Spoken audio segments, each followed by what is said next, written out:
Ako si Miguel, isang batang lumaki sa isang maliit na baryo sa gilid ng bundok. Sa lugar na iyon, ang mga pangarap ay tila mga bituin sa langit, maliwanag ngunit malayo. Ngunit sa kabila ng distansya, ang aking pinsan na si Ella at ako ay hindi kailanman natakot mangarap. Simula bata pa kami, palagi na kaming magkasama, parang magkapatid na rin. Isang araw, habang naglalakad kami sa tabi ng ilog, isang kakaibang pangyayari ang naganap.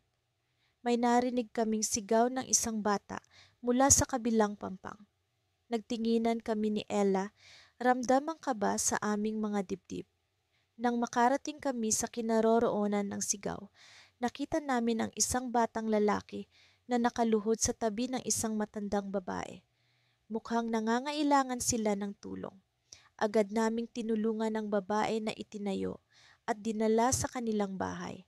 Habang naglalakad, nalaman namin na ang batang lalaki ay si Luis, apo ng matandang si Aling Nena na biglang nahilo sa gitna ng pagtitinda. Sa kanilang bahay, nakita namin kung gaano kalungkot ang kalagayan ng kanilang pamilya. Habang nasa loob kami, isang ideya ang pumasok sa isip ko. Ella, bakit hindi tayo magtulungan para makalikom ng pera at makatulong sa kanila? Bulong ko sa kanya. Nagtinginan kami at ramdam ko ang pag-aalab ng determinasyon sa kanyang mga mata. Oo, Miguel, gagawin natin to para sa kanila at para sa pangarap natin, sagot niya. Simula noon, araw-araw kaming nagtatrabaho. Nagsimula kami sa pag-aalaga ng mga tanim, pag-aalaga ng mga hayop, at paglalako ng mga sariwang gulay sa palengke. Hindi madali ang lahat, ngunit sa bawat pagod at hirap, ang pagkakaibigan namin ni Ella ay lalo pang tumibay. Sa bawat hakbang, natutunan naming pahalagahan ang bawat sentimo, ang bawat pawis na bumabagsak sa lupa. Ang mga pangarap namin ay nagsisimulang magkaroon ng hugis. Hindi na lang ito mga bituin sa langit, kundi mga bagay na unti-unting nagiging abot kamay. Ngunit sa gitna ng aming pagsusumikap, isang hindi inaasahang balita ang dumating. Isang gabi, habang nakaupo kami ni Ella sa ilalim ng puno, dumating si Luis na may daladalang sulat. Ito'y mula sa isang malaking korporasyon sa syudad. May plano silang bilhin ang lupa ng baryo para gawing resort, sabi niya, halata ang pag-aalala sa kanyang boses. Napatigil kami ni Ella. Ano ang mangyayari sa baryo, sa mga pangarap namin? Ang baryo na naging tahanan namin, ang lugar kung saan nagsimula ang lahat, ay nanganganib na mawala. Sa gitna ng dilim, isang bagong liwanag ng hamon ang bumungad sa amin. Paano namin haharapin ang ganitong pagsubok? Sa pag-aalala ko, hindi ko maiwasang tanungin ang sarili. Ano ang magiging kapalaran ng aming pangarap? Sa pagtutulungan namin ni Ella, sapat ba ito para ipaglaban ang lugar na minahal namin? Ngunit sa kabila ng takot, ramdam ko ang isang matinding pagnanasa sa puso ko. Ang pagnanasa na hindi magpatalo, na hindi sumuko. Sa huli, ito ang naging simula ng isang mas malaking laban na hindi namin inaasahan. Ang laban para sa aming pangarap, para sa aming baryo, para sa amin. Sumisikat na ang araw noong Lunes ng umaga habang papunta kami ni Miguel sa paborito naming tambayan sa likod ng lumang simbahan. Ako si Ana, 16 na taong gulang, pangarap kong maging guro. Si Miguel naman ay pangarap maging inhinyero. Sa kabila ng aming murang edad, puno kami ng determinasyon na makamit ang aming mga pangarap. Nagpasya kaming magtrabaho ng sabay upang makaipon para sa kolehiyo. Naalala ko pa ang araw na iyon. Nakaupo kami sa ilalim ng punong mangga habang nag-uusap tungkol sa iba't ibang paraan upang makahanap ng trabaho. Ana, naisip ko, bakit hindi tayo magsimula ng maliit na negosyo? Tanong ni Miguel, puno ng pag-asa sa kanyang mga mata. Napatigil ako sa pagnguya ng sandwich ko. Anong klase ng negosyo? Tanong ko habang pinoprocess ang kanyang ideya. Sabihin na nating pagkain. Alam mo naman kung gaano kahilig ang mga tao sa pagkain dito sa atin. Pwedeng magluto tayo ng mga kakanin o pastillas na pwede nating ibenta sa mga eskwelahan o opisina. Paliwanag ni Miguel. Nagningning ang mga mata ko. Hilig ko ang magluto at sa tingin ko, ito na ang simula ng aming plano. Bilang simula, nagpasya kaming magluto ng kalamay. Nag-aral kami ng iba't ibang recipe, nag-eksperimento, at natutong mag-adjust ayon sa panlasa ng aming mga unang customer na hindi iba sa aming mga kaibigan at kapitbahay. Unti-unti, nakilala kami sa aming barangay bilang magpinsang kalamay at nagsimula na ang aming maliit na negosyo. Sa kabila ng kasiyahan, hindi rin maiiwasan ang mga pagsubok. Isang araw habang abala kami sa pagluluto, narinig namin ang tunog ng sirena sa labas. Miguel, ano kaya yon? Tanong ko, sabay tingin sa bintana. Tumambad sa amin ang makapal na usok na nagmumula sa isang bahay sa kabilang kalsada. Agad kaming tumakbo palabas, iniwan ang aming niluluto para tingnan ang nangyayari. Sa gitna ng kaguluhan, nakita namin ang isang grupo ng mga bumbero at mga residente na nagsisikap apulahin ang apoy. Ang bahay na iyon ay pagmamay-ari ni Mang Ben, ang mabait na tindero sa tindahan sa kanto. Miguel, kailangan nating tulungan si Mang Ben, sabi ko, hinawakan ng kanyang braso. Agad kaming tumulong sa paglikas ng mga gamit at mga tao sa paligid. Pagkatapos ng insidente, naisip namin ni Miguel na gawing layunin ng aming negosyo ang pagtulong sa mga nangangailangan. Mula noon, bahagi ng kinikita namin sa Kalamay ay inilalaan namin sa mga charity o sa pag-aabot ng tulong sa mga kapitbahay. Itinatag namin ang Kalamay para sa kapwa na nakatulong sa maraming tao sa aming komunidad. Sa kabila ng aming tagumpay, hindi pa rin kami tumitigil sa pag-aaral. Patuloy kaming nagpursigi sa aming mga assignments at exams, nananatiling focused sa aming pangarap na makapagtapos sa kolehiyo. Dumating ang araw na kailangan naming magdesisyon para sa mas malaking hakbang. Ana, sa tingin mo, dapat na natin itong gawing mas malawak? Tanong ni Miguel habang nag-iimpake ng kalamay para sa aming mga suki. Napatigil ako sa ginagawa ko, tila may kumurot sa puso ko. Miguel, mukhang magandang idea yan. Pero paano natin sisimulan? Tanong ko, sabik sa susunod na kabanata ng aming paglalakbay. Pumunta kami sa isang seminar sa bayan tungkol sa entrepreneurship. Doon namin nakilala si Aling Nena, isang matagumpay na negosyante na nagbahagi ng kanyang mga karanasan. Hindi madali ang magtagumpay sa negosyo, pero kung may pangarap ka, walang imposible. Sabi niya, puno ng inspirasyon. Sa seminar na iyon, natutunan namin ang halaga ng tamang pamumuno at ang kahalagahan ng teamwork. Nagsimula kaming magplano para sa ekspansyon ng Kalamay para sa kapwa. Unti-unti nagkaroon kami ng mga bagong recipe at nakipag-partner sa mga tindahan para maabot ang mas maraming tao. Ngunit sa kabila ng aming pagsisikap, dumating ang isang hindi inaasahang balita.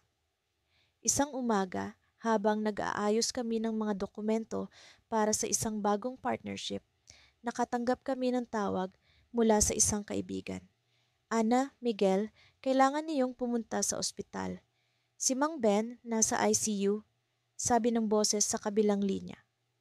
Tumigil ang mundo namin ni Miguel sa sandaling iyon. Agad kaming nagpunta sa ospital, puno ng pag-aalala sa aming kaibigan.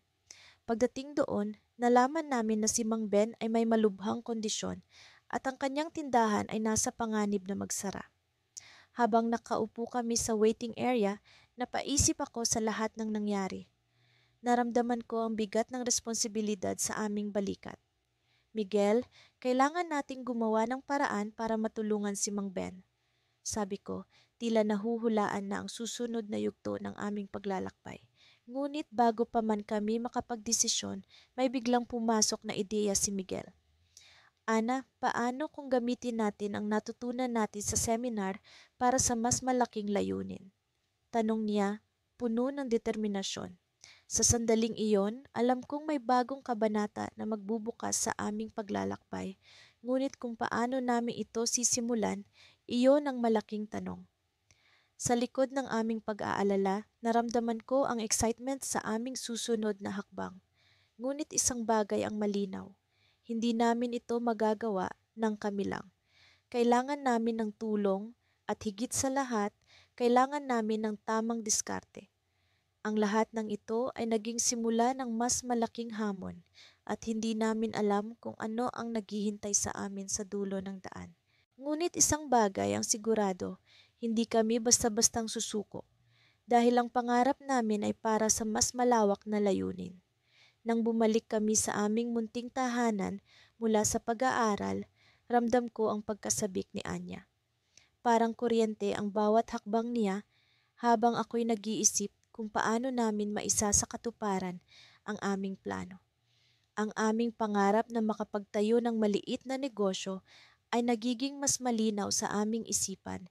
Ngunit sa kabila ng lahat ng aming pag-uusap, wala pa rin kaming sapat na karanasan. Kaya't nagkasundo kami na simulan ng aming paglalakbay sa pamamagitan ng pagtatayo ng isang munting online shop. Sa simula, ang plano ay magbenta ng mga handmade crafts na gawa ni Anya at mga organic na produktong mula sa taniman ng lolo. Sa tingin ko'y madali lang, pero sa totoo lang, hindi ko alam kung saan magsisimula. Kaya't nagdesisyon kaming mag-aral online tungkol sa negosyo. Sa mga libreng seminar at tutorial videos, unti-unting nabuksan ang aming mga mata sa mas malawak na mundo ng entrepreneurship. Isang gabi, habang abala kami ni Anya sa aming research, biglang bumuhos ang ulan. Ang hangin ay bumalot sa paligid, malamig at may daladalang kakaibang pakiramdam. Nagbukas kami ng bintana at sa halip na maramdaman ang lamig, para bang nagkaroon kami ng bagong lakas. Tumingin kami sa labas, sa ulan na tila nagbibigay linaw sa aming mga pangarap. Kaya natin to, bulong ni Anya. Ang nginitian ko siya bilang tugon. Sa mga sumunod na linggo, naging mas madali ang mga bagay-bagay. Nagkaroon kami ng mga kliyente at unti-unti lumalawak ang aming reach sa social media. Nakakatawa kung paano kami natutong magtrabaho ng sabay-sabay. Si Anya ang namamahala sa paglikha ng produkto habang ako naman ang nag-aasikaso sa marketing at logistics. Sa bawat hampas ng keyboard at paglikha ng crafts, nararamdaman namin ang pag-usbong ng aming pangarap. Ngunit hindi lahat ay madali. Isang araw, biglang bumaba ang demand sa aming produkto. Hindi namin alam kung paano ito haharapin. Sinubukan namin ang iba't ibang estratehiya pero tila walang gumagana. Sa isang pagkakataon, halos mawalan kami ng pag-asa. Bakit ganito? Parang hindi na tayo umaangat, sabi ni Anya na halatang pinanghihinaan ng loob. Hindi ko alam kung ano ang sasabihin, pero alam kong kailangan kong maging matatag para sa aming dalawa. Isang gabi, habang abala kami sa pag-iisip ng bagong ideya, biglang tumunog ang telepono. Ang tawag na iyon ay mula sa isang tanyag na influencer na may interes sa aming produkto. Hindi namin akalain na mapapansin kami ng isang malaking pangalan. Ang kanyang alok ay mag-feature ng aming shop sa kanyang vlog. Agad kaming pumayag at sa loob ng ilang araw, dumagsa ang mga order sa aming website. Muli kaming nabuhayan ng pag-asa.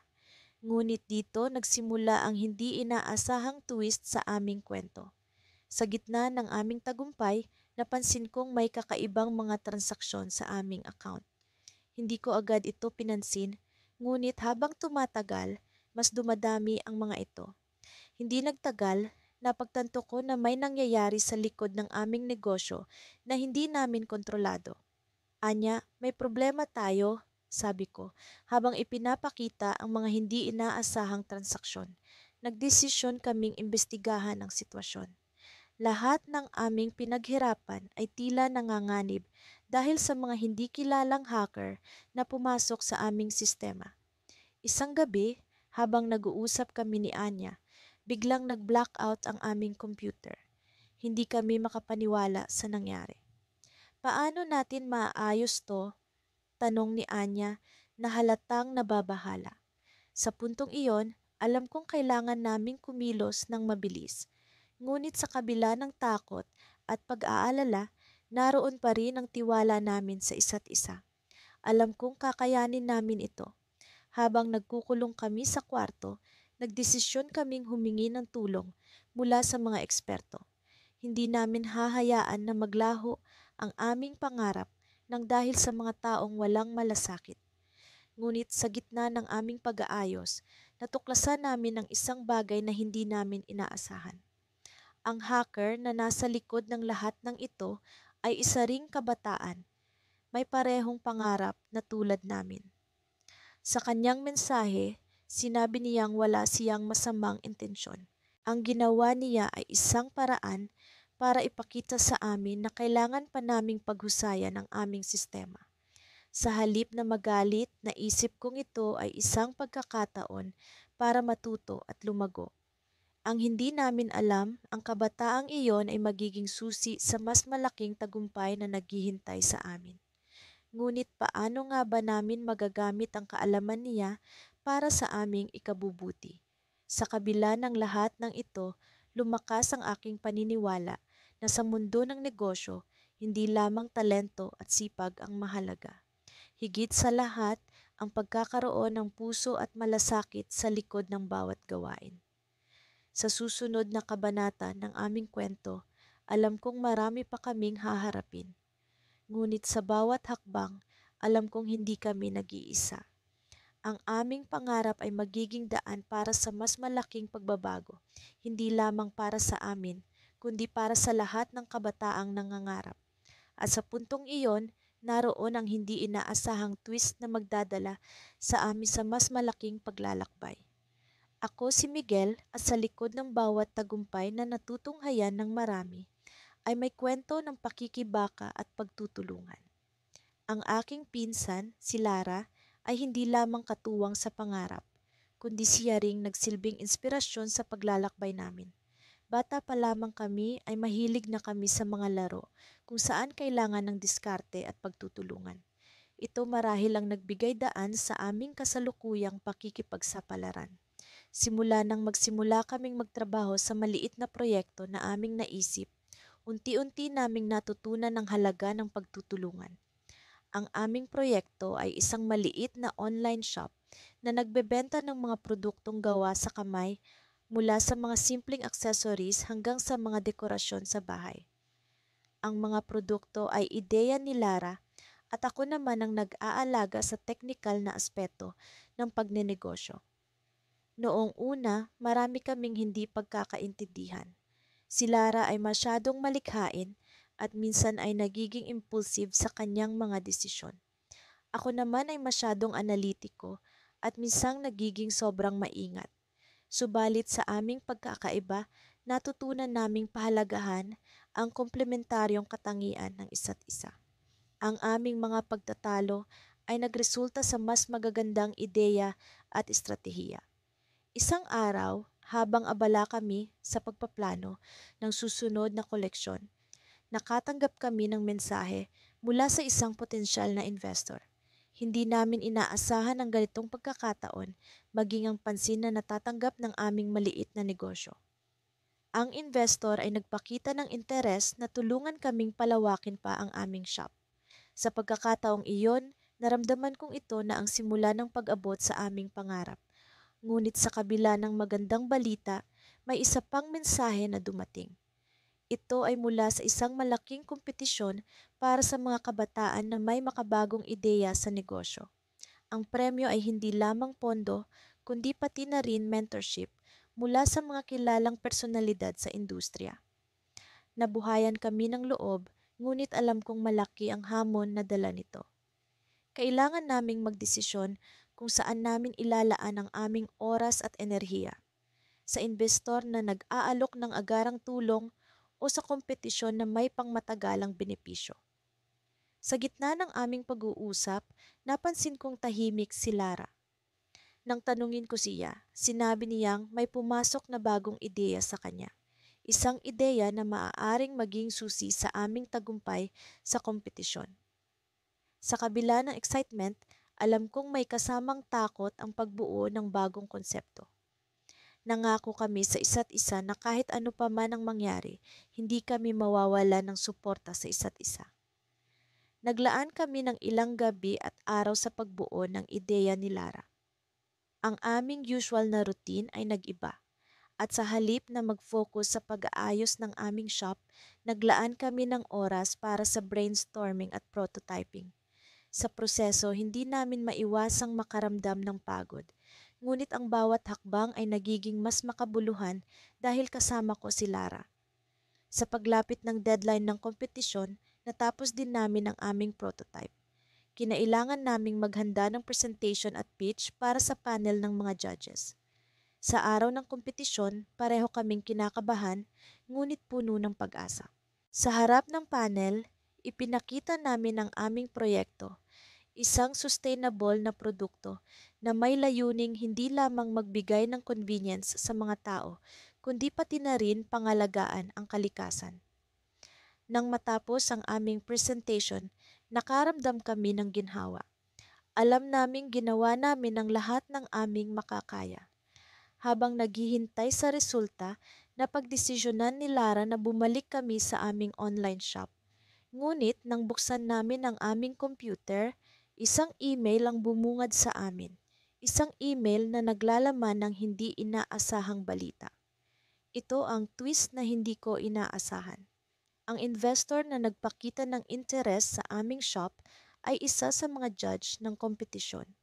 Ipinahayag nila na hindi lamang sila interesado sa aming shop, kundi pati na rin sa ideya na ipinakita namin. Ngunit ang kanilang kondisyon ay kailangan naming piliin kung alin ang aming uunahin, ang investment para sa shop o ang pagbuo ng bagong produkto. Sa sandaling iyon, naramdaman ko ang kabigatan ng desisyon. Alam kong anumang piliin namin ay may malaking epekto sa aming kinabukasan. Ngunit bago pa man ako makapag-isip ng sagot, nakita ko si Lara na ngumingiti, tila ba may naisip na siyang plano. Ano kaya ang nasa isip ni Lara? Tanong ko sa sarili habang nakatingin sa kanya. Puno ng pag-asa at kaba sa magiging desisyon namin. Ako si Lino at sa puntong ito ng aming kwento, ramdam ko ang bigat ng responsibilidad na nakapatong sa aming mga balikat ni Maya. Sa kabila ng mga pagsubok, hindi kami nagpatinag. Kung tutuusin, ang pangarap namin ay hindi lang para sa aming sarili, kundi para rin sa aming pamilya at komunidad. Matapos ang mga araw ng pagpupuyat at pagod, sa wakas ay natapos na namin ang aming proyekto, isang makabagong app na makakatulong sa mga magsasaka sa aming baryo. Ang layunin nito ay gawing mas madali ang pag-akses sa impormasyon ukol sa tamang pagtatanim, panahon at presyo ng mga produkto sa merkado. Sa pamamagitan nito, nais naming maiangat ang kanilang kabuhayan. Ang araw na iyon ay tila isang pagdiriwang. Puno ng saya at pananabik ang aming mga puso habang pinipindot namin ang final submit button para sa aming app na Sakasaka. Ngunit hindi namin inaasahan ang mangyayari sa mga susunod na oras. Nagpunta kami sa aming paboritong lugar sa tabi ng ilog upang magdiwang. Sa ilalim ng puno, habang ang hangin ay banayad na humahaplos sa aming mga pisngi, nagsimula kaming mag-usap. Si Maya sa kanyang karaniwang masiglang tinig ay nagsabi, "Lino, naisip mo ba kung ano ang mangyayari kapag naging matagumpay ang app natin?" Ngumiti ako at tumango, "Oo, Maya. Nakikita ko ang mga magsasaka na masaya. Ang mga bata o tayong mga kabataan ay hindi na kailangang umalis sa baryo para makahanap ng trabaho. Ang pangarap natin ay hindi lang natin, kundi pangarap din ng lahat." Habang nag-uusap kami, biglang may tumunog na mensahe sa telepono ni Maya. Tiningnan niya ito at biglang lumiwanag ang kanyang mga mata. "Lino, may email tayo mula sa isang malaking tech company. interesado sila sa app natin. Hindi ko mapigilan ang aking sarili. Tumalon ako mula sa aking kinauupuan, puno ng saya. Ito na yon, Maya. Ito na ang simula ng ating mga pangarap. Sumigaw ako habang nagyakapan kami. Ngunit sa gitna ng aming saya, may kakaibang kaba akong nararamdaman. Ang email ay naglalaman ng imbitasyon para sa isang pitch sa kanilang headquarters sa Maynila. Hindi ko alam kung bakit, pero may bahagi sa akin na nakaramdam ng pag-aalinlangan. Hindi ko lang ito pinansin, sa halip ay nag-focus ako sa mga positibong bagay. Sumapit ang araw ng aming pagpunta sa Maynila. Sa kabila ng excitement, hindi maitatanggi ang kaba sa aming mga puso. Pagdating namin sa gusali ng kumpanya, napakalaki nito. Ang mga dingding ay gawa sa salamin at ang mga empleyado ay tila abala sa kanilang mga gawain. Pagkatapos ng ilang minuto ng paghihintay, tinawag na kami para sa aming pitch. Sa loob ng silid, naroon ang mga executives na tahimik na nakikinig sa aming presentasyon. Si Maya, sa kanyang likas na galing, ay nagawang ipaliwanag ng mabuti ang potensyal ng aming app. Sa bawat salita niya, ramdam ko ang determinasyon at dedikasyon. Nang matapos kami, nagpalakpakan sila. Isang executive ang lumapit sa amin at nagsabi, "Impressive. We see a lot of potential in your app. We'd like to offer you a partnership." Ngunit sa likod ng kanilang mga ngiti, may kakaiba akong napansin sa kanilang mga mata. Hindi ko ito maipaliwanag, ngunit may bahagi ng akin na nagsasabing kailangan kong maging mapanuri. Habang pauwi, hindi mawala sa isip ko ang mga nangyari. Maya, sigurado ka ba sa partnership na ito? Tanong ko sa kanya, bakit mo naman naisip yan, Lino? Mukhang maganda naman ang offer nila, sagot niya. Ngunit hindi ko mapigilan ang aking kutob. Naisip ko ang mga magsasaka, ang aming baryo at ang aming pangarap. Ayokong masayang ang aming pinaghirapan nang dahil sa maling desisyon. Sa dulo ng aming pag-uusap, nagdesisyon kami ni Maya na pag-isipan muna ang offer. Sa kabila ng excitement, kailangan naming maging matalino. Ang pangarap namin ay hindi dapat maapektuhan ng anumang bagay na hindi sigurado. At habang naglalakad kami pauwi, may isang misteryosong mensahe na dumating sa phone ko. Hindi ko kilala ang sender, pero magulo at tila nagbabala ito. Mag-ingat kayo sa kanilang alok. Hindi lahat ay tulad ng inaakala ninyo. Bigla akong tumigil sa paglalakad. Bumalik sa akin ang kaba na kanina ko pa nararamdaman. Ano nga ba ang totoong intensyon ng kumpanya? At sino ang nagpadala ng mensaheng ito? Sa puntong ito, alam kong hindi pa tapos ang aming kwento. Nasa harap namin ang isang bagong hamon, ngunit sa kabila ng lahat, alam kong kaya namin ito ni Maya, magkasama, para sa pangarap. Sa kabila ng mga pagsubok na dinaranas namin, hindi namin inisip na susuko. Ako si Lian at kasama ko ang pinsan kong si Marco sa paglalakbay na ito tungo sa aming mga pangarap. Sa bawat hakbang, nararamdaman namin ang bigat ng responsibilidad, ngunit palaging nariyan ang inspirasyon ng aming mga pamilya upang itulak kami pasulong. Hindi madali ang magtrabaho ng sabay, lalo na't may kani-kaniya kaming opinyon at paraan, ngunit natutunan naming magkaisa sa kabila ng mga pagkakaiba. Isang araw, dumating ang isang malaking pagkakataon para sa amin. Nalaman namin na may darating na malaking kompetisyon sa aming lugar, isang paligsahan na naglalayong tuklasin ang husay at pagkamalikhain ng kabataan sa pagbuo ng mga proyekto. Ang premyo ay isang scholarship sa isang prestihiyosong paaralan, pati na rin ang pagkakataong makilala sa aming komunidad. Para sa amin, ito na ang pagkakataon upang ipakita ang aming mga kakayahan at makamit ang aming mga mitiin. Agad kaming nagplano. Nagpasya kaming bumuo ng isang proyekto na magbibigay diin sa kahalagahan ng renewable energy sa aming komunidad.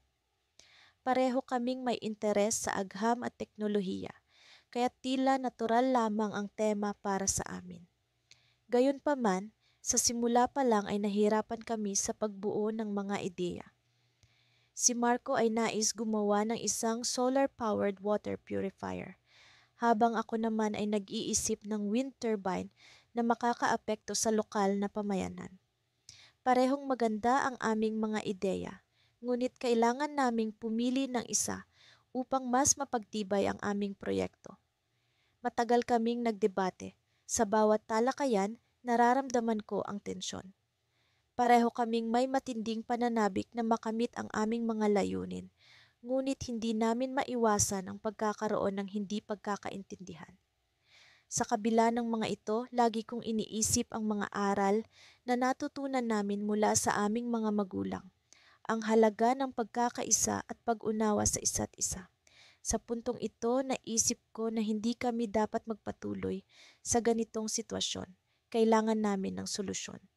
Nagpasiya akong magbigay daan.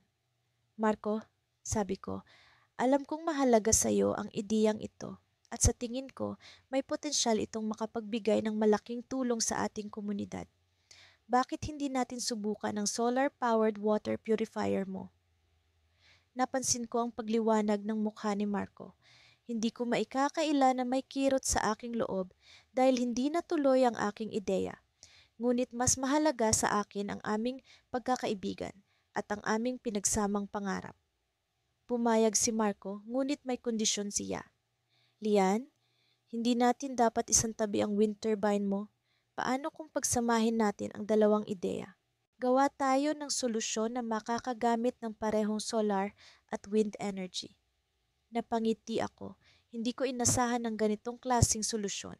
Sa halip na mag-away, nagkaisa kami para sa isang mas malaking proyekto. Agad kaming nagsimula sa pagdidisenyo ng prototype. Mahirap ang proseso. Maraming oras ang ginugol namin sa pananaliksik, pag-eeksperimento at pag-aayos ng mga teknikal na detalye.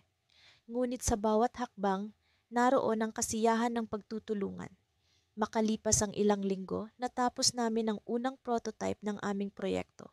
Isa itong hybrid system na gumagamit ng parehong solar panels at wind turbines upang makapagbigay ng enerhiya. Sa pamamagitan nito, nagawa naming makapag-purify ng tubig habang nagbibigay ng kuryente sa ilang tahanan. Ang aming sistema ay hindi lamang praktikal, kundi makakatulong din sa komunidad. Sa araw ng kompetisyon, puno ng kaba ang aming dibdib. Alam namin na marami kaming makakalaban na may kanya-kanyang galing at talino. Ngunit nariyan ang aming tiwala sa isa't isa. Sa pagharap namin sa mga hurado, naipahayag namin ang aming ideya at layunin ng may buong puso. Hindi namin alam kung ano ang magiging resulta, ngunit sigurado kaming ginawa namin ang lahat para sa aming proyekto. Sa wakas, dumating ang oras ng pag-anunsyo ng mananalo. Habang binabasa ng host ang pangalan ng nanalo, kapwa kami napapikit sa tensyon. Hindi ko alam kung ano ang mas nakakatakot, ang posibilidad na matalo o ang pag-asang manalo. Ngunit sa huli, narinig namin ang mga salitang hindi namin inaasahan. Ang nanalo sa kompetisyong ito ay sina Marco at Lian. Nagsimula kaming magdiwang, ngunit bago pa man tuluyang maglaho ang saya, may biglang pumasok na tawag sa telepono ni Marco. Napansin ko ang biglaang pagbabago ng ekspresyon ng kanyang mukha. Lian, kailangan natin itong pag-usapan. Sabi niya sa akin, may kaba sa kanyang tinig. May nalaman siyang balita na maaaring makapagpabago sa direksyon ng aming mga pangarap. Ano kaya iyon? Sa hindi inaasahang pagkakataon, natagpuan namin ni Maria ang aming mga sarili sa isang sitwasyon na tila hindi namin akalain na mangyayari. Ang aming munting negosyo na sinimulan sa mga simpleng paninda sa palengke ay unti-unting lumago. Ang aming mga produkto ay hindi lamang kinagigiliwan ng mga tao, kundi pati na rin ng ilang mga lokal na establishmento na nais makipag-partner sa amin. Ngunit sa kabila ng tagumpay na ito, may isang bagay na patuloy na bumabagabag sa akin. Isang umaga, habang abala kami ni Maria sa pag-aayos ng mga bagong order, napansin ko ang tila kakaibang kinikilos niya. Madalas siyang tahimik at tila may bumabagabag sa kanyang isipan. Naging palaisipan ito sa akin, ngunit pinili ko munang isantabi ang aking mga tanong upang makapag-focus kami sa aming gawain. Ngunit sa kabila ng aming pagsisikap na maging produktibo, hindi ko maiwasang maramdaman ang tensyon sa pagitan naming dalawa. Maria, may problema ba? Tanong ko isang araw habang kami ay nag-aayos ng mga paninda. Napatingin siya sa akin, nag-aalangan sa pag-uumpisa ng kanyang sasabihin. Kuya, may isang offer na dumating sa akin. Sabi niya, ang kanyang mga mata ay puno ng pag-aalala. Nagulat ako. Anong klaseng offer? At bakit hindi mo agad sinabi sa akin? Ito ay isang scholarship para makapag-aral sa ibang bansa. Sagot niya, at sa isang iglap ay naintindihan ko na kung bakit tila may bumabagabag sa kanya sa mga nakaraang araw. Hindi ko alam kung ano ang dapat kong maramdaman. Sa isang banda, masaya ako para sa kanya. Ang pagkakataong ito ay isang malaking hakbang tungo sa kanyang mga pangarap. Ngunit sa kabilang banda, alam kong ang kanyang pag-alis ay magdudulot ng malaking pagbabago sa aming negosyo at sa aming samahan bilang magpinsan. Maria, ito ay isang malaking oportunidad para sa iyo. Hindi ko gustong maging hadlang sa iyong mga pangarap. Sabi ko, kahit na ang puso ko ay tila nag-uumpisa ng manghina sa ideya ng kanyang pagkawala. Alam ko, kuya, ngunit hindi ko rin gustong iwan ka at ang ating negosyo. Napamahal na rin sa akin ang lahat ng ating pinagsikapan. Sagot niya, ang kanyang boses ay puno ng emosyon. Habang pinag-uusapan namin ang kanyang desisyon, unti-unti kong naisip na baka ito ang tamang panahon para sa kanya na sumubok ng bagong landas. Sa aming mga naunang pag-uusap, lagi naming binibigyang diin ang kahalagahan ng pagkamit ng aming mga pangarap. Kahit pa mga hulugan ito ng paglabas sa aming comfort zone. Ang kanyang pag-alis ay hindi pagtatapos, kundi isang bagong simula para sa kanya at sa amin. Maria, lagi kong sinasabi sa iyo na ang mga pagkakataon na tulad nito ay hindi palaging dumarating. Kung ito ang tama para sa iyo, susuportahan kita, sabi ko. Pilit na ngumingiti kahit na ang loob ko ay puno ng pangamba sa magiging pagbabago. Nagpasalamat siya sa akin at sa mga sumunod na araw ay naging abala kami sa paghahanda para sa kanyang pag-alis. Sa kabila ng lungkot na dulot ng kanyang paglisan, pinili naming mag-focus sa mga positibong bagay na idudulot nito sa aming mga pangarap. Sinimulan naming magplano ng mga hakbang upang mapanatili ang negosyo kahit na siya ay wala na sa tabi ko. Ang kanyang pag-alis ay dumating sa isang iglap. Sa araw ng kanyang flight, habang kami ay nasa airport, hindi ko maiwasang maramdaman ang bigat ng kanyang pagkawala. Ngunit sa kabila nito, pinili kong maging matatag para sa kanya. Nagyakapan kami ng mahigpit at sa kanyang pagtanaw sa akin, habang siya ay papalayo, naramdaman ko ang isang hindi maipaliwanag na koneksyon sa pagitan namin. Ang aming samahan ay hindi matatapos, kundi patuloy na magiging inspirasyon para sa aming mga pangarap. Habang pauwi ako mula sa airport, ang aking isipan ay puno ng mga plano at ideya kung paano ko mapapanatili ang aming negosyo. Ngunit sa likod ng aking pag-iisip, may isang bagay na hindi ko inaasahan. Isang tawag mula sa isang hindi kilalang numero ang aking natanggap. Sa pagsagot ko, isang pamilyar na boses ang narinig ko. Kuya, may isang bagay akong hindi nasabi sa'yo bago ako umalis. May isang lihim na hindi ko na kayang itago. Sana maintindihan mo. Bigla ang aking pagkatigil. Ano ang ibig sabihin ni Maria? Ano ang lihim na ito na tila magbabago sa lahat ng aming pinagsikapan? Sa sandaling iyon, naramdaman ko ang malamig na hangin na tila bumalot sa akin at sa isang iglap ay alam kong ang aming kwento ay hindi patapos. Sa mga nakaraang buwan, hindi ko alam kung paano kami nakarating sa puntong ito. Mula sa simpleng pangarap na makapagtayo ng maliit na negosyo, Heto kami ni Miguel, kapwa natututo sa bawat hakbang na tinatahak namin.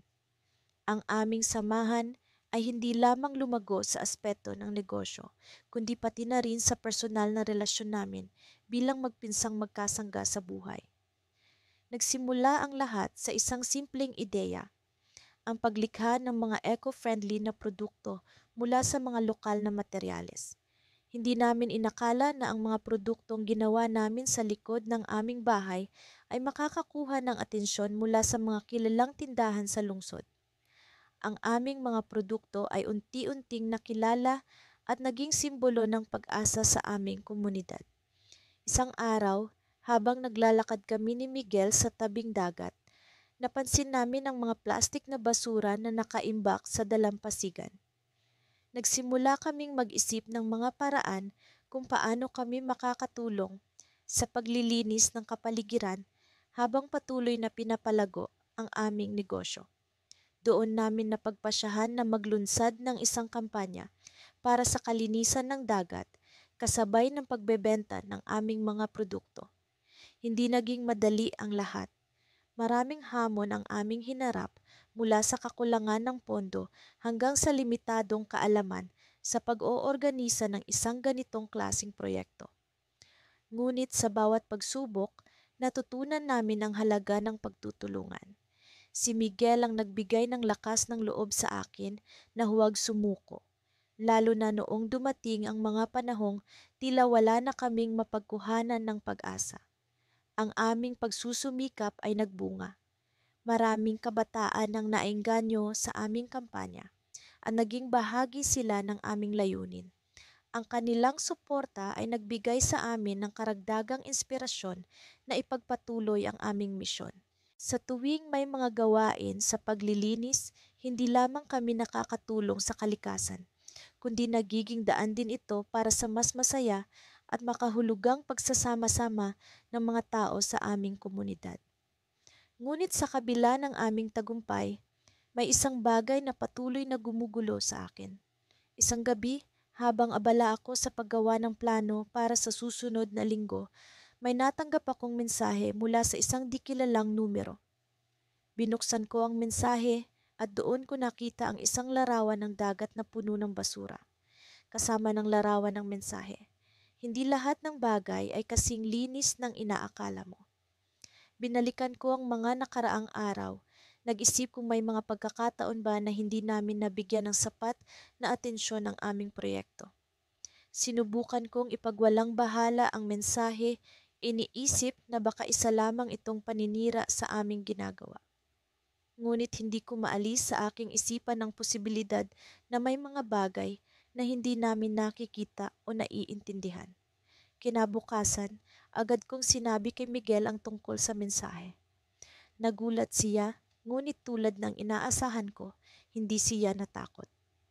Isa lang yan sa mga pagsubok na kailangan nating harapin, sabi niya. Mas mabuti pa, alamin natin kung may katotohanan ito. Nagpasiya kami na magsagawa ng mas masusing inspeksyon sa mga pinupuntahan naming lugar para sa paglilinis. Hindi nagtagal, natuklasan namin ang isang bahagi ng dagat na tila nakaligtaan namin. Ang lugar na iyon ay puno ng basura at tila hindi pa nararating ng aming kampanya. Sa aking kalooban, naramdaman ko ang bigat ng responsibilidad. Sa kabila ng aming pagsusumikap, may mga bagay pa rin kaming hindi natutugunan. Ngunit sa halip na panghinaan ng loob, ginamit namin ito bilang inspirasyon para palawakin pa ang aming gawain.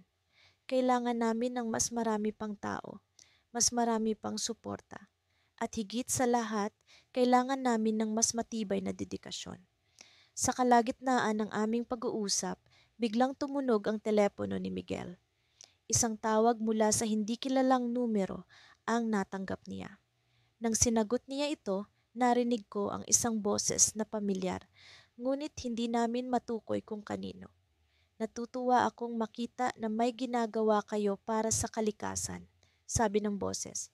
Ngunit may mas malalim na problema kayong kailangan harapin. Mag-ingat kayo. Nagkatinginan kami ni Miguel, parehong nag-iisip kung ano ang ibig sabihin ng boses na iyon. Sino ang nasa likod ng tawag at ano ang mas malalim na problema na dapat naming harapin. Sa puntong iyon, alam naming hindi lamang ito tungkol sa paglilinis ng dagat. May mas malalim na hamon na naghihintay sa amin at kailangan naming maghanda para rito. Simula ng umaga ay hindi na mapakali si Lila. Nasa harap kami ng aming maliit na tindahan, iniintay ang pagdating ng mga deliveries na matagal na naming inaasahan. Ako si Marco, ang pinsan ni Lila, at kasama ko siya sa pag-abot ng pangarap naming makapagtapos ng pag-aaral sa pamamagitan ng pagtutulungan namin sa aming munting negosyo.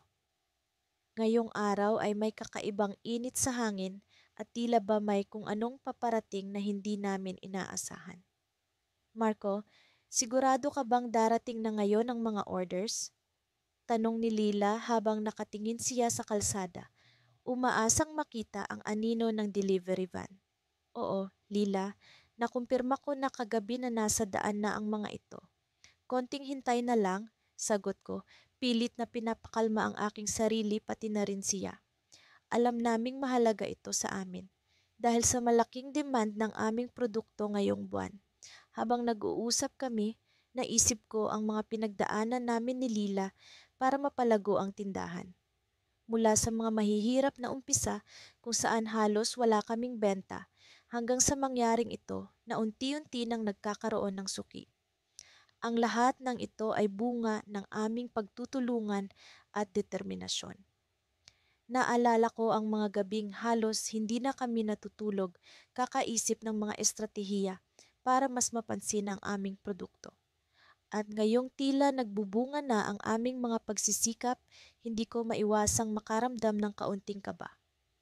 Maya-maya pa'y dumating na rin ang inaasam naming delivery. Sabik kaming bumati sa driver at nagsimula ng mag-unload ng mga kahon. Ngunit isang bagay ang nakapagpabago ng aming umaga. Habang binubuksan namin ang mga kahon, napansin namin ni Lila na may mga kakaibang marka ang ilan sa mga ito. Para bang hindi ito ang mga inaasahan naming produkto. Tuluyan na kaming nagduda nang makita ang laman ng isang kahon, hindi ito ang aming mga order. Marco, ano to? Hindi ito ang mga produkto natin. Nag-aalalang sabi ni Lila habang hawak ang isang item na wala sa aming listahan. Binalot kami ng kaba at hindi namin alam ang gagawin.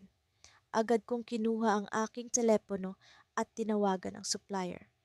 Ngunit sa kasamaang palad, hindi sila agad sumagot. Ramdam ko ang bigat ng sitwasyon. Paano na ang aming mga suki? Paano na ang aming pangarap na mapalago pa ang negosyo? Sa gitna ng aming pag-aalala, isang estranghero ang lumapit sa amin. Isang matandang lalaki na tila ba kanina pa kami minamasdan. Mukhang may problema kayo, mga ihot iha, wika niya. Opo, Manong. Mukhang mali ang na-deliver sa amin, sagot ni Lila, halos maluha sa pagkadismaya. Ngumiti ang matanda at sinabing, may kilala akong pwedeng makatulong sa inyo.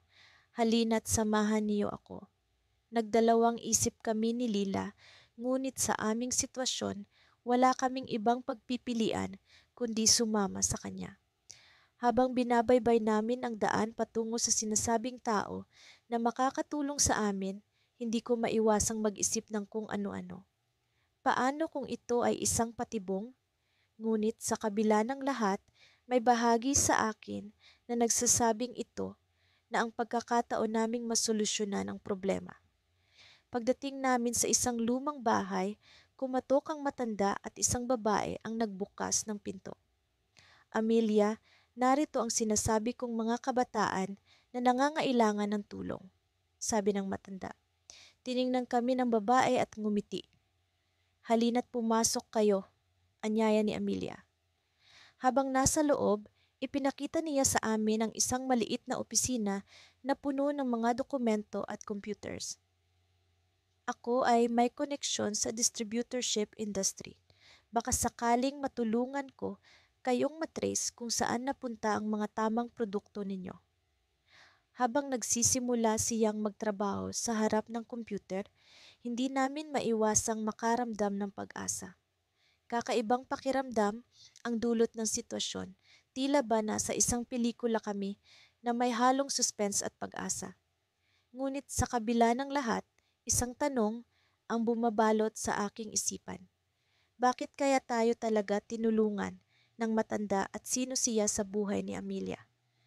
Habang patuloy si Amelia sa pag-type, biglang nagring ang telepono. Sinagot niya ito at biglang nagbago ang kanyang ekspresyon. Ano ka mo? Sige, pupunta kami diyan, sabi niya sa kausap sa telepono. Pagkababa ng telepono, hinarap niya kami ni Lila. May kailangan tayong puntahan, pero kailangan ninyong malaman, hindi ito magiging madali. Napatingin kami sa isa't isa ni Lila, puno ng kaba at pagtataka. Ano kaya ang ibig sabihin ni Amelia? At ano ang naghihintay sa amin sa lugar na iyon? Sa kabila ng lahat, isa lang ang malinaw. Hindi pa rito nagtatapos ang aming pakikipagsapalaran. Hindi ko akalain na ganito kalalim ang pagkakaiba ng aming mga pangarap. Palaging sinasabi ni Kuya Benji na ang mga pangarap ay parang mga bituin, hindi mo man makuha, maaari mo silang gawing gabay. Sa kabila ng aming pagkakaiba, kami ni Kuya Benji ay natutong magtrabaho ng sabay para sa aming mga pangarap. Ang aming kwento ay nagsimula sa isang maliit na baryo sa gitna ng kabundukan. Isang lugar kung saan ang sikat ng araw ay tila palaging nasasalamin sa mga ngiti ng mga tao. Isang umaga, habang kami ay naglalakad papunta sa aming paboritong tambayan sa tabi ng ilog, ibinulong sa akin ni Kuya Benji ang isang ideya. Ate, ano kaya kung magtayo tayo ng maliit na negosyo? Sinabi niya ito na may kislap sa kanyang mga mata. Nagulat ako sa kanyang imbitasyon, ngunit sa kabila ng aking pagdududa, hindi ko maiwasang makaramdam ng excitement. Ano namang klaseng negosyo? Tanong ko, sabay tingin sa kanya. Isang tindahan ng mga lokal na produkto. Alam mo na, mga handicraft, mga tinapay na gawa sa ating mga pananim at mga tradisyonal na damit. Alam kong magaling ka sa paglikha at ako naman sa pag-manage. Paliwanag ni Kuya Benji habang pinagmamasdan ang agos ng tubig sa ilog. Sa bawat salita niya, unti-unti kong nakikita ang posibilidad, isang pangarap na pinagsasaluhan, isang layuning maaaring maging tulay para sa aming kinabukasan. Hindi ko maialis sa isip ko ang kanyang plano.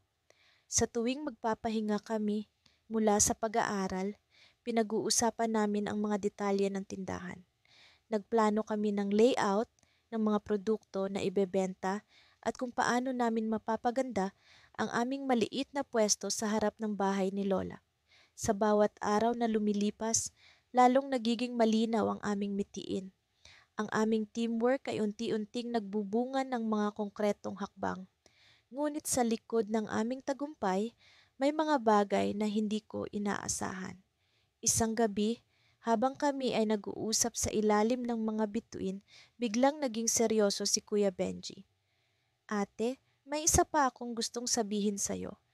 Aniya, sabay tingin sa akin ng may pag-aalala. Ano iyon, kuya? Tanong ko, nagtataka sa biglaang pag-iiba ng tono ng usapan. Alam mo ba ang tungkol sa lumang mina sa likod ng bundok? Tanong niya, na tila may alam na ako dapat. Oo, naririnig ko lang sa mga matatanda. Bakit? Sagot ko, naguguluhan sa direksyon ng usapan. May plano akong gamitin ng mina para makahanap ng mas marami pang materyales para sa ating mga produkto. Pahayag ni Kuya Benji na parang isang lihim na inilihim niya sa akin ng matagal. Nagulat ako sa kanyang sinabi. Pumasok sa isip ko ang mga kwento ng panganib sa lugar na iyon. Kuya, delikado ang mina. Baka kung ano pa ang mangyari sa atin. Paalala ko na puno ng pag-aalala.